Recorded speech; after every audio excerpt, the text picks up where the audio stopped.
Welcome to my channel and this CareCollab video. As usual, you'll find the links to all participating channels in the description below.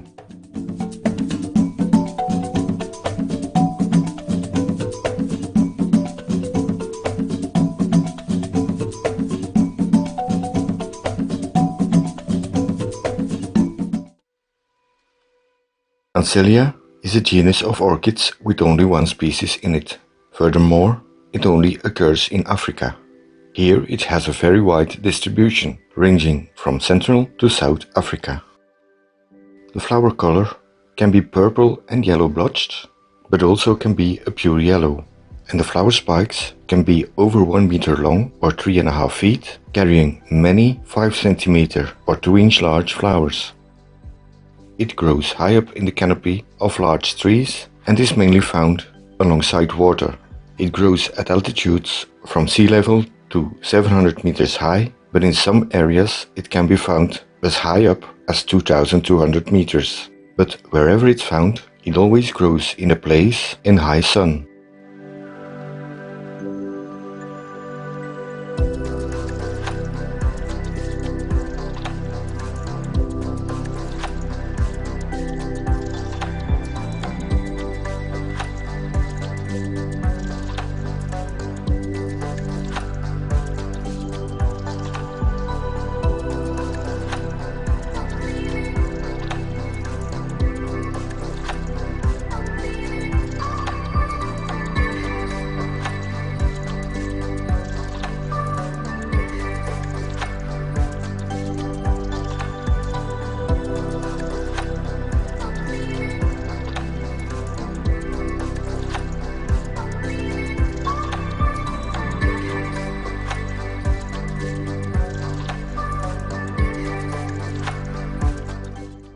An interesting fact is that they grow two kinds of roots. Firstly, the normal attaching roots as we know them on other orchids. And secondly, and especially on maturing plants, they grow a set of upwards standing roots. These form something like a basket and trap dead leaves and other biological debris that they use to feed themselves. This is important to know when we grow them, because these upward growing roots may not be put into the media. If we do this, they will die and rot and may damage the plant. Next to the wide variation of markings and colors of the flowers, their bulb size can also vary immensely, ranging from over a meter long or 3.5 feet to only 30 centimeters or 1 foot.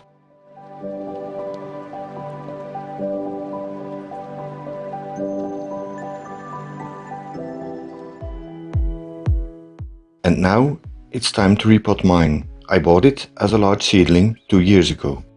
Before unpotting, it gets a good soak with water and kelp mix. This I do to loosen and soften the roots, plus I found over time that the seaweed gives the plants an extra boost and reduces the stress from the repotting process on orchids. My plant has grown a lot in the last 1.5 years, after sulking and adjusting for about 6 months. And now the roots are pressing against the pot almost to the point it might tear or crack.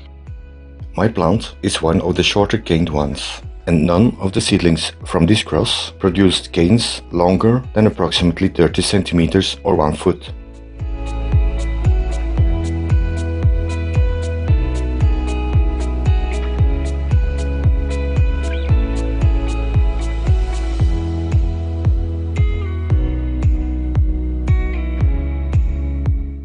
Getting it out of the pot won't be easy. It looks like I just have to cut the pot off.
It looks like this is just a solid mess of roots.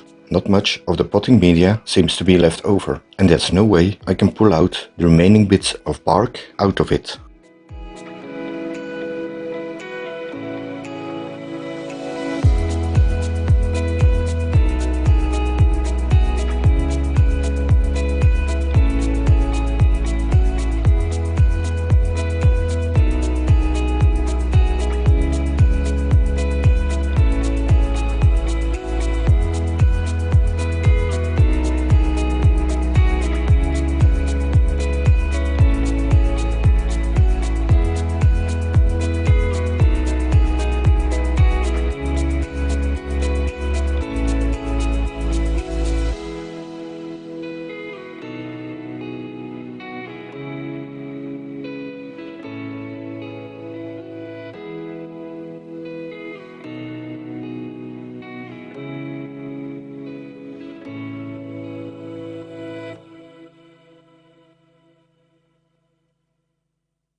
Now how should I repot it again?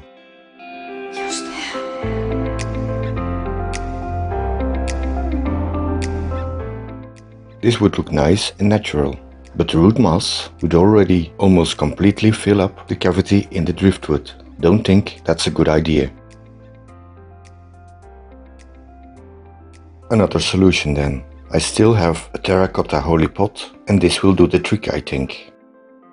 As a potting media, I use my coarse sponge cubes again. It holds some water, it's airy and doesn't disintegrate easy. And the holes in the pot provide good airflow around the roots.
All done. Now it can grow outside for the rest of the summer. Just have to put on a hook and a label, and that's it. Remember, when transitioning your orchid from an indoor environment to outside, this must be done gradually, so the plant can adjust to the more intense light. Otherwise, it'll burn. I started this transitioning at the end of April, exposing the plant bit by bit to brighter light. Now it hangs in a south-facing location, getting full sun for 4 to 5 hours a day. I water it early in the evening and on hot days in the morning and evening. Hopefully, this one will bloom in 1 or 2 years when the plant matures.